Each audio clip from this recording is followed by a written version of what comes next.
don't think this is... Oh, hi. Hi, play the game. I don't think I want... Come on, play the game.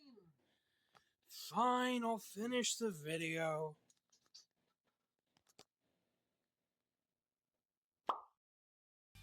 Dragon Quest. You've heard it, you've seen it, you probably have no idea what the hell it is if you live over here.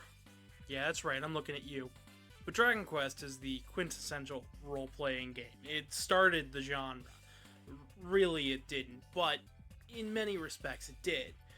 While the original roots of the genre stay in American tabletop gaming, like D&D and those other titles, god there's a lot, its roots quickly shifted after the late 70s to the home computer, with operating systems like DOS and Amiga. Of course, there's a lot of those too. Okay, of course, it was all a matter of time before these lengthy, math-heavy games would be dumbed down for the common man. A lot of these early attempts at shifting these games from the home PC to the home console struggled a lot. And when I mean struggled a lot, I mean we had early attempts like NightFly, Tower of Duraga. Less so the second one. They were interesting, but they were incredibly simple. NightFly hid most of its features behind a jumbled mess of code, and Tower of Duraga kept its secrets beyond, well, learning about it from magazines and talking to your friends who said, hey, I got to level 37, where are you stuck? 2. I'm stuck at level 2. But Dragon Quest was really one of the first ones to push the doors open and take things like the early Dungeons & Dragons PC games and Wizardry and Ultima and actually make it digestible for those looking to get into this genre. Of course, now games have gotten a lot more complex, but there's still plenty of a good reason to play these games. Especially if you're a younger gamer who just learned how to read, or perhaps a teenager looking to see what the old games are all about. Alright, so the name's NightFly. I started using RPG Maker around, I want to say 2011, 2012, and I started a project to remake the first Dragon Quest. So the project has been going since then, off and on.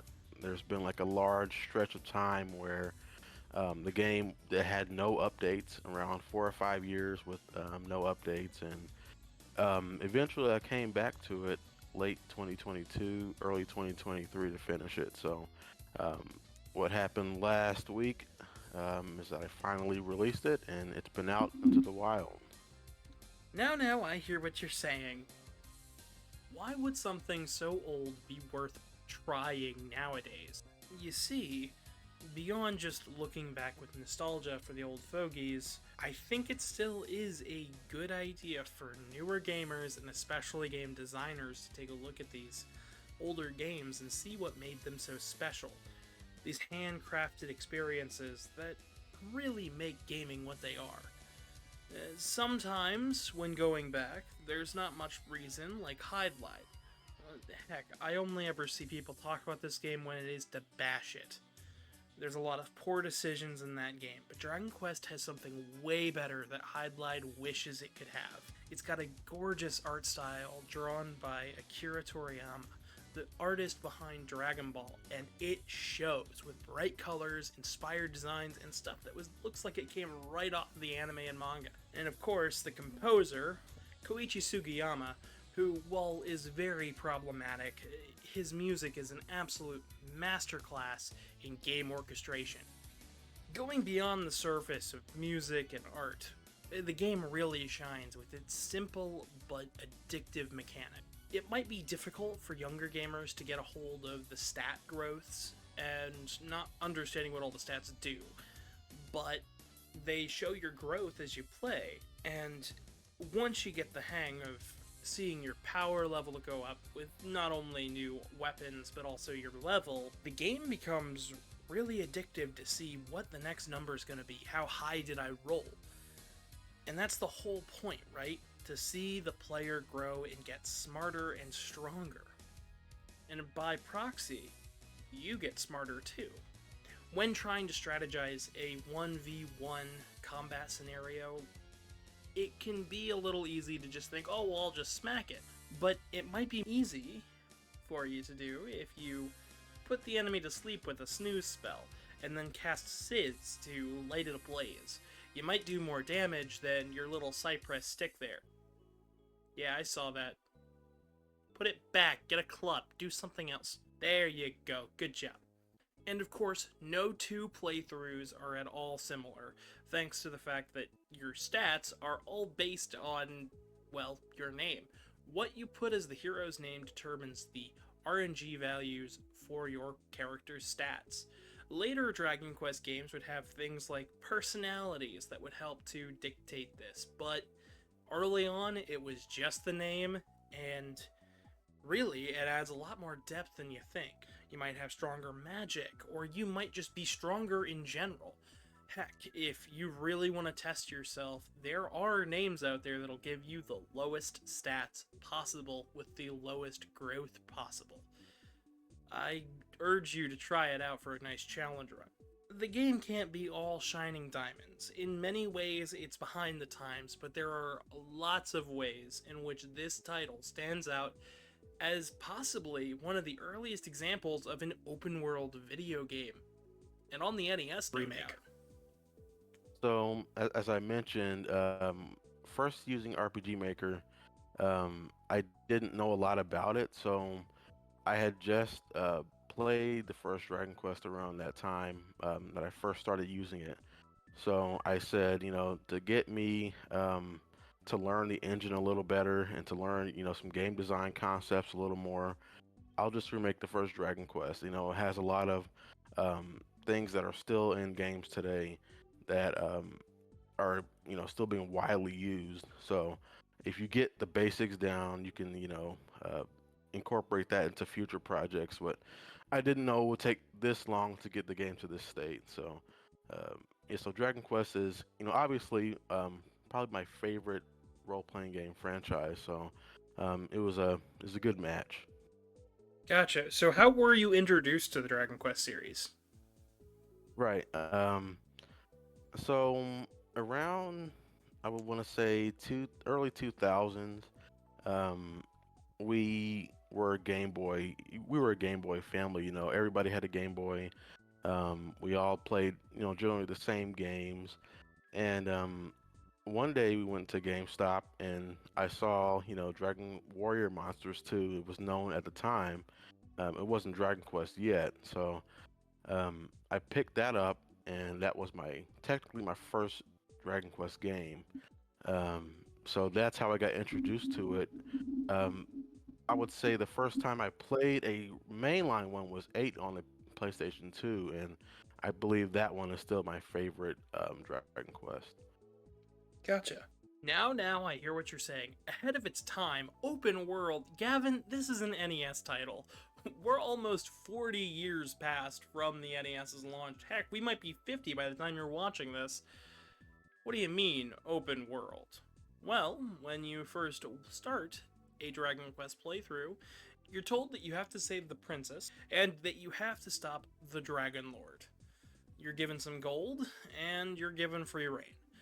That's right, you can go north, south, left, kinda, sorta, and you can also go to the right.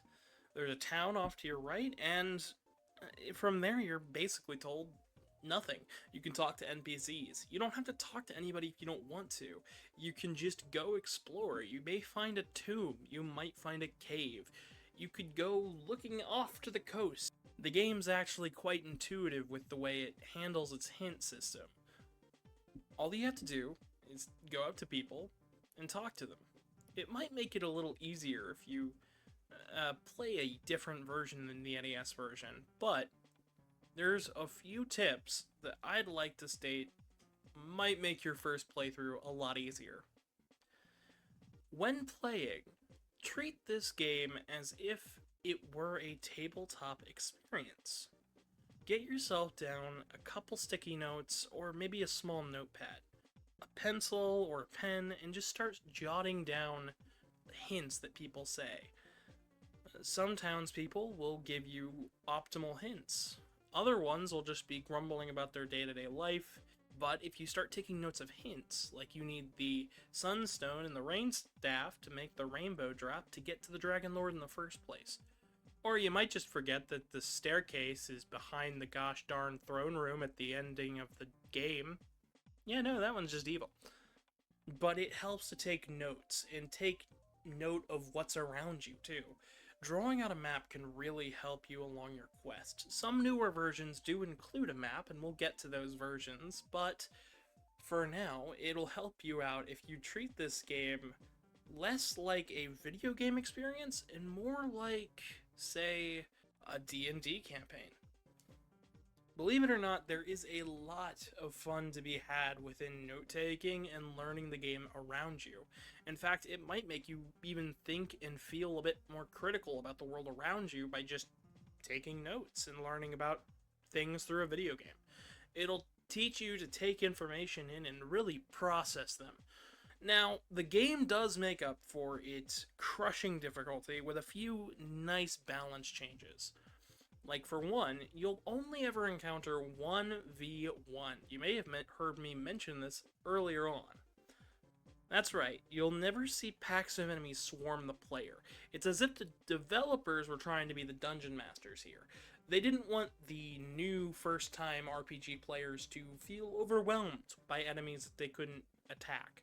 All battles are turn-based combat. This was to make up for the NES's limited structure and scope when it came to combat and playthroughs.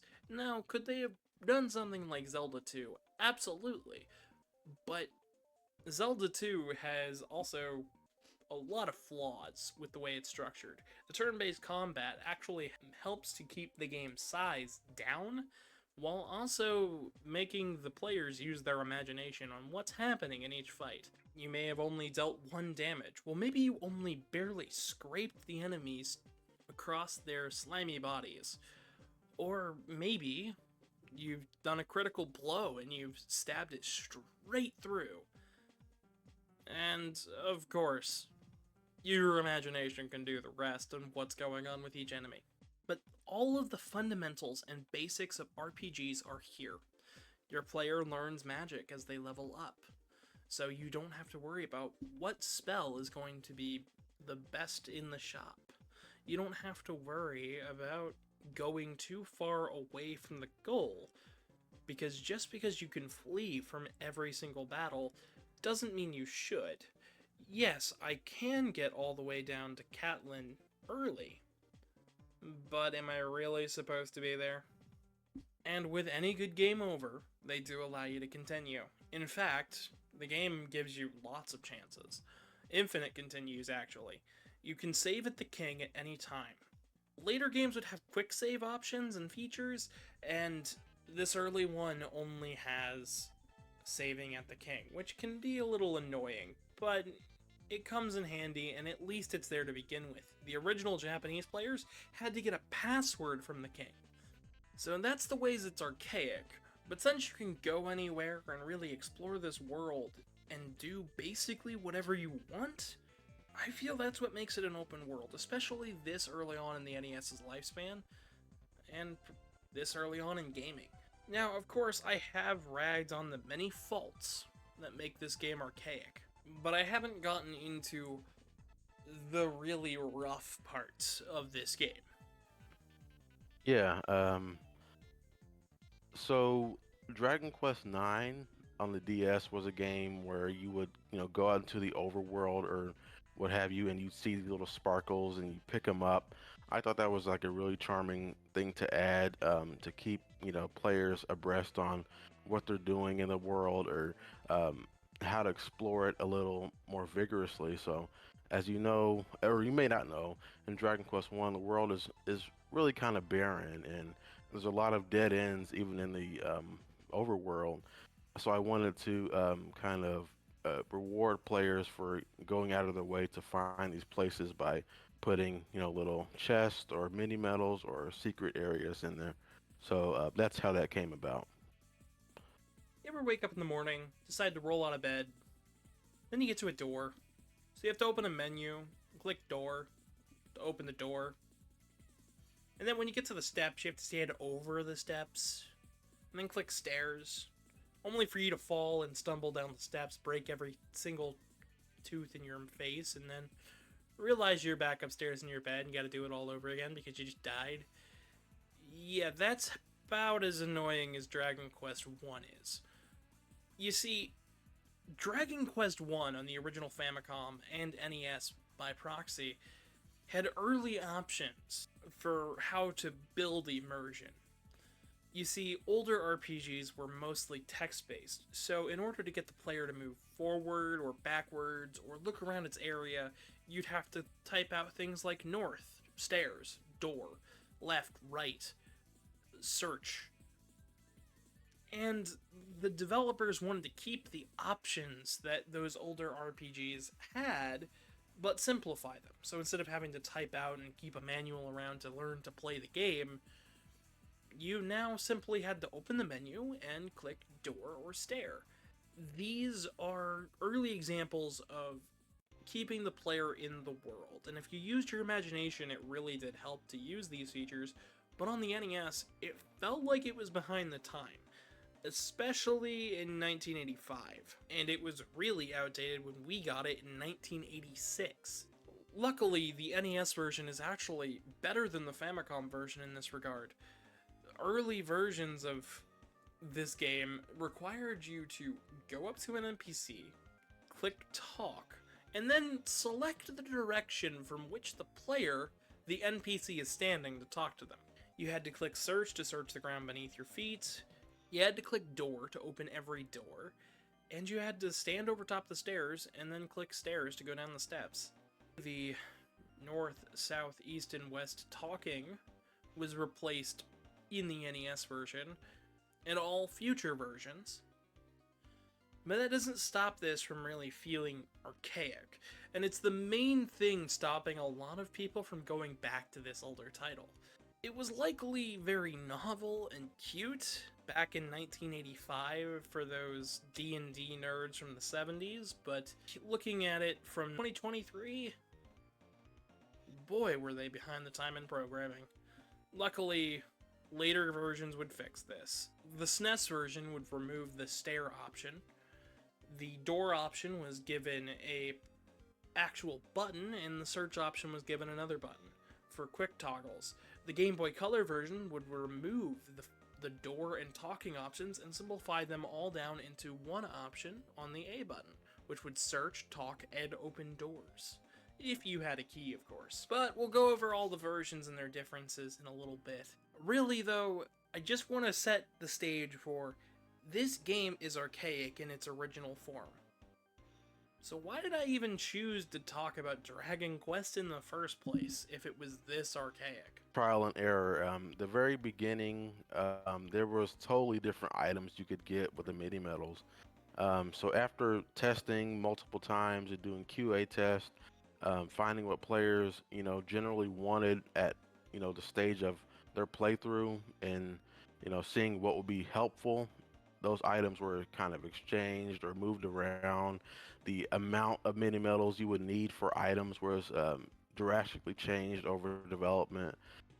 So that whole process was interesting, but I think a lot of players are enjoying that side quest specifically. So why have I been playing Dragon Quest? Why am I telling you about playing Dragon Quest? Well, you see, there's been a remake recently done by the lovely NightFly and his team. They have been putting together a Dragon Quest 1 remake and RPG Maker 3. They've been working on fixes for a little while now, and I've had the chance to interview them, which you've been hearing all throughout this video.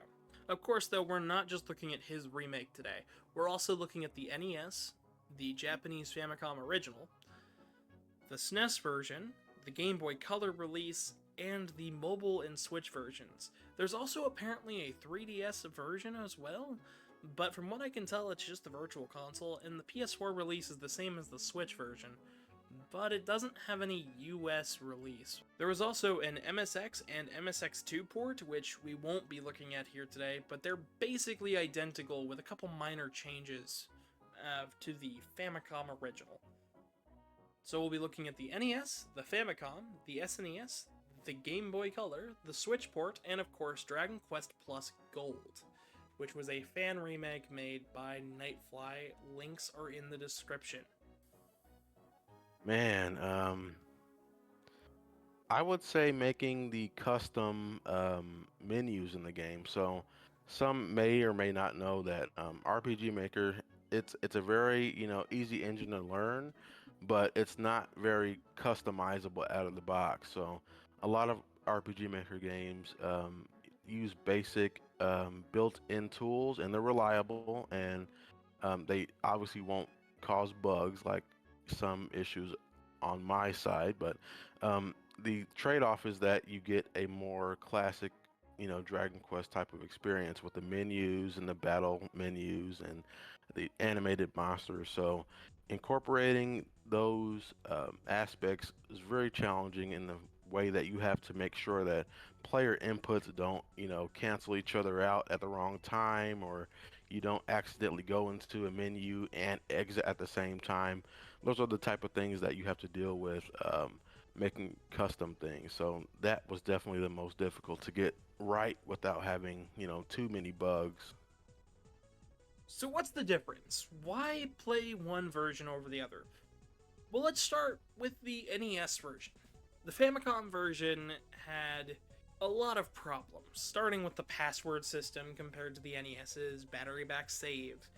The NES copy is also larger to hold more varied sprites. In fact, most sprites across the game were changed, including villagers, the player, NPCs, and the coastline, apparently. The talk option was simplified, and to go further beyond that, this release also came with not just a book explaining the manual, but another book explaining all the armor pieces and giving you a short guide on basically how to beat the game. It also came with a map, and for those lucky enough to own Nintendo Power, it came free with your subscription for a time. In fact, that's why there's so many copies. This version, the US version of Dragon Quest I, was known as Dragon Warrior over here, was down to Nintendo. Nintendo wanted players to enjoy an RPG, and Enix really didn't have an option. It's not having a US division after all, and not the funding to really put this out there. The first Dragon Quest, despite popular belief, didn't do as well as Enix had hoped, but they still gave 2 and 3 a shot, and it eventually worked out. So, cutting through the weeds here, this US version is incredibly cheap. It's better than the Famicom version, of course, but we can do better. Moving ahead a little bit to the Super Nintendo, this release had both Dragon Quest I and II on one cart. It was never released here in the West, but there are fan translations. There is both an addendum, being shown on screen, and the original patch from 2003. The original patch had a few glitches, but the newer release seems to have ironed out all those bugs. So the hero in this game is able to carry multiple weapons and armor. I don't know why you'd need to do this, because you can only equip one at a time, but this does help inventory. The dungeons were also scaled up and changed slightly from the NES version. The Craggy Cave was also completely redesigned. This cave has multiple different names across regions, but for now we're going with the Craggy Cave. The gold and experience were both upped to reduce grinding, and as mentioned earlier, the door and stair options were tweaked. Stair no longer exists, and talk and search were combined down to one option if you hit the right bumper. The left bumper was used to operate doors. Of course, you could still go into the menu if you're really feeling nostalgic. There was also extra overworld sprites, like for the dragon that was guarding the princess, and the shrines that you visited now had icons as well. On the Famicom and NES versions, they were just a random staircase out on the overworld. Going into some of the more fixes of this game, the lyre or harp that you got in the game was given a fixed purpose. In the previous versions, it would only call enemies from Tantegel Castle, but in this new version, it would pick areas from the region that you were currently in. To go along with these changes, we also had new music. The shrines used the Dragon Quest II music for their shrines, so there's a bit more cohesion. It made it feel less like a dungeon. Erdrick's tablet, which was the tombstone from the NES version, was replaced with an actual tombstone. It was no longer a holdable item, which made things a lot clearer. This is Erdrick's resting place, you are his descendant, and his tombstone isn't falling apart. And the last change they really made, last major change at least, was Damdara had its music changed to the Requiem theme from Dragon Quest II. Now this version is much better than the NES one, but it's also quite a bit slower and kind of pricey, especially if you're a US fan. Would I recommend this one? Probably not, seeing as our next version upped its game to a whole nother level. The Game Boy Color version kept everything from the SNES version, was translated in English, removed the ye olde English speak that the NES version had, and by proxy it made it a lot easier to read and play. The game was playable portably, so now there was a quick save feature, allowing you to shut off the Game Boy and come back to it, where it would automatically boot back up to your last autosave. You still had to save at the king, though, to get a permanent save, which I think I'm okay with at this point. The door and the talk options were completely compressed down to the A button. The B button, when you opened your menu, now shows your gold in the corner. In the SNES version, you had to open up another menu to even see your gold. With all that being said, this version is the one I see most often recommended to players, but there are some problems. The screen crunch is pretty bad, and while the level ups were fixed here, there's still quite a bit of grinding in this game that I don't think does this game any justice. And they didn't really add that much new content. But this is also the last version, at least officially, that has a good-looking sprite sheet. After this, we got the mobile version, in which I'm talking about the iOS, Android, and Switch version. And this one's got a whole slew of problems that I don't really enjoy. So in the Switch version, we got redrawn overworld sprites. They used these lovely SNES style and then shat all over the art direction by giving us these horrendous sprites for characters. They just don't fit the art style of the world at all, which is a shame because we got remakes like Dragon Quest IV and 5 and 6. Heck, the remakes for 7 and 8 look better than this. Heck, the downgrade of Dragon Quest XI for the 3DS looked better. Now, why am I saying this? Because it makes this version feel cheap. And it is. It's only like $4, which isn't bad, but for this is the quality we came to expect from Square Enix. They went back to using the ye olde English talk for all the characters, except for Erdrick's 2, which was kept with the original translation from the Game Boy Color, which makes perfect sense. Erdrick isn't from this world, and he's supposed to be Australian, if I remember correctly. But all other changes were kept from the Game Boy Color. Of course, EXP was tweaked back to the SNES version, or very close to. And it shows. There's a lot more grinding in this version compared to the Game Boy Color one. But it's still a perfectly serviceable version of this game. Let's talk about the best version of Dragon Quest I, and the version I'm going to recommend to you guys. There's actually quite a lot of cut content, so Any favorites? um, I'll go over a few things here. So, the game was originally planned to have around 8 or 9 bonus areas. So, in the final game, there's 3 bonus areas. But if I added those, the game would not be out by now. So I just wanted to tie everything up and get the game out this year. So things will be done and I can move on to newer projects. Um, Another thing is some people may be able to find it if they load it up in the engine, but there's a lot of spells that did not get incorporated. So there's like Zap and Kazap and all that, or Zap is in the game. Kazap Zap. and Kazam and Zam and curse off, all that stuff is in the code, but it was never implemented. So spells are something that got cut, and extra characters actually. So in early builds, you could gain 3 more party members. Um, the I believe the princess would join you after the main game, and there were 2 other party members.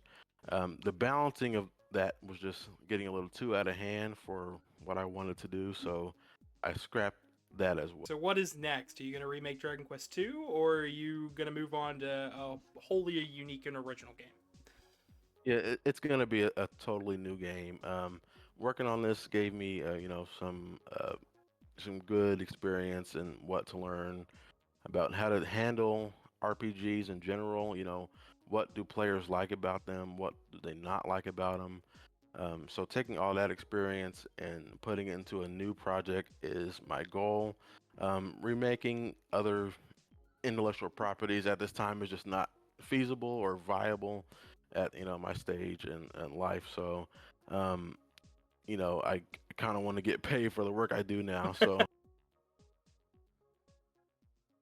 Dragon Quest Plus Gold, developed by NightFly and his team, had a lot of changes and differences. This is more a reimagining of Dragon Quest 1. There's secrets on the overworld, there's 3 new minigames, there's new dungeons. This version's got it all. It's got a post-game even, which no version prior to this has even had, which puts it leaps and bounds above Square's efforts. It also has a consistent sprite base, added features like clouds rolling over the world map, and this weird rainbow banding effect that looks gorgeous across the sprites. I think this was to give it more of a 2D HD feel. Now there are some downsides to this version, and let's be clear, there's not many.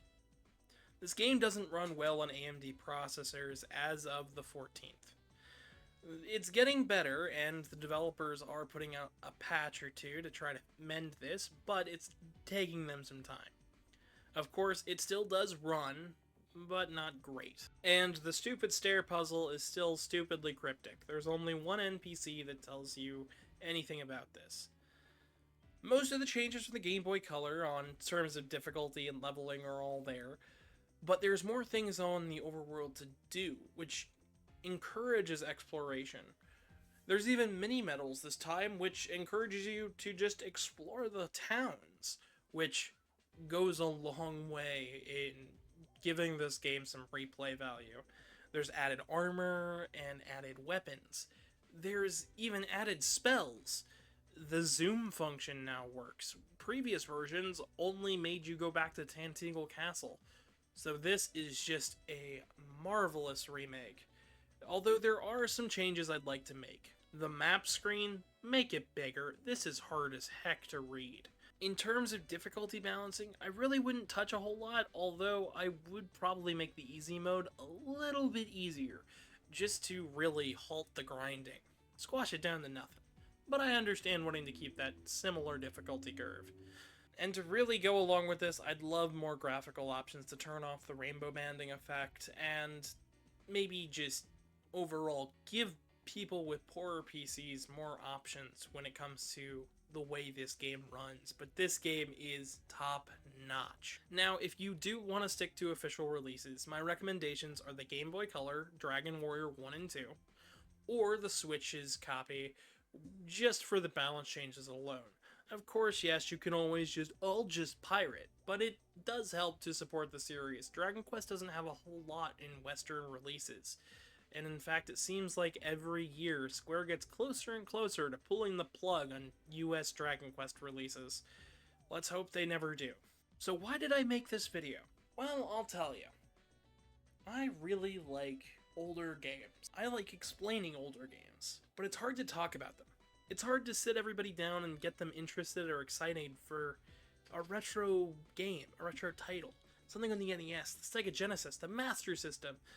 But really, I just wanted people to understand how much Dragon Quest means to me, and I'd love to see more people try this early example of an RPG, because it really is a genre dying from the AAA industry. We see Dragon Quest get closer and closer to going action RPG every second.